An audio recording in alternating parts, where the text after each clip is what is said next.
the teaching technique. Yes. What I did was, when I studied all these books on success, I really started to get a bit annoyed with how few people took things forward. You know, so.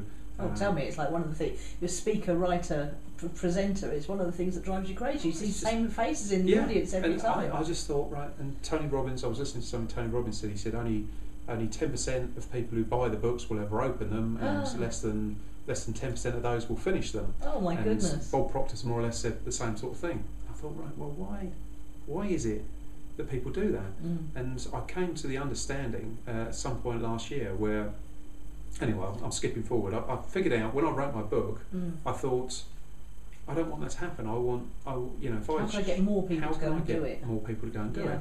So I wrote the book and used a teaching technique my dad had shown me. He was a teacher, and the idea wasn't to teach the people who would get it all already. You know, it's like an idiot can teach me how to do something and I'll still get it, right? Whereas most people need it. You know, they've got to be exactly at the right point to be able to understand it. So I thought, right, no, they're teaching it wrong.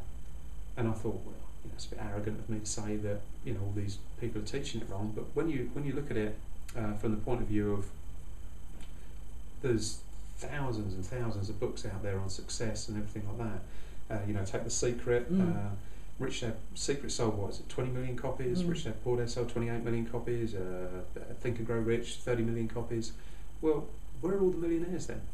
If these worked, then there'd be all millionaires. So. Well, I've read all of those, and they're all great books. But a lot of them tell you what to do, but they don't tell you how to do it. Yeah, exactly. Yeah. So I looked at it and thought, I describe it to people as if you were to send your children to the cleverest school in the country, and all these wonderful teachers who are frankly brilliant at what they do, at the end of 5 years, you had a look at the results, and all of your children failed. Would you blame the children if 99.9% of them failed, or would you blame the teachers? Yeah, it's got to be the teachers. There's only you'd be looking at the teaching, definitely. Well, yeah, you wouldn't accept that in education, so why do we accept it in personal development? So I looked at it and thought, well, they're getting it wrong. And sure enough, I tested it with my first book, and it was a resounding success.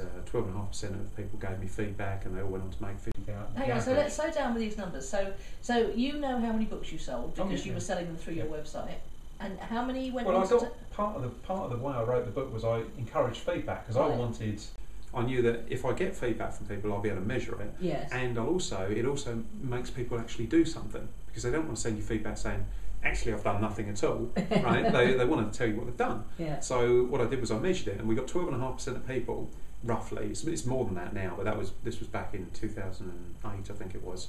And the average return after we added it all up was they were all making about £50,000 profit out of it.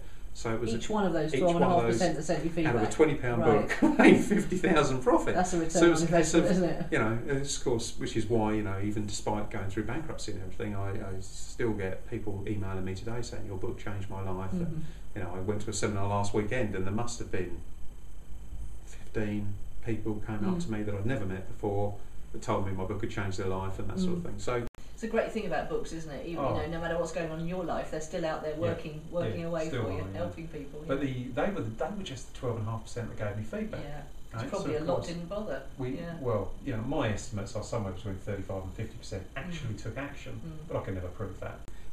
But the point is, they all sort of. They just went on and did it. Now that just on 12.5%, that's like 1,250% better than everything else out there. Yeah. Now I looked at it and went, that's not good enough. I want more. So this is why when I wrote my latest books, I designed them so that I get a much greater response than 12.5%. But okay.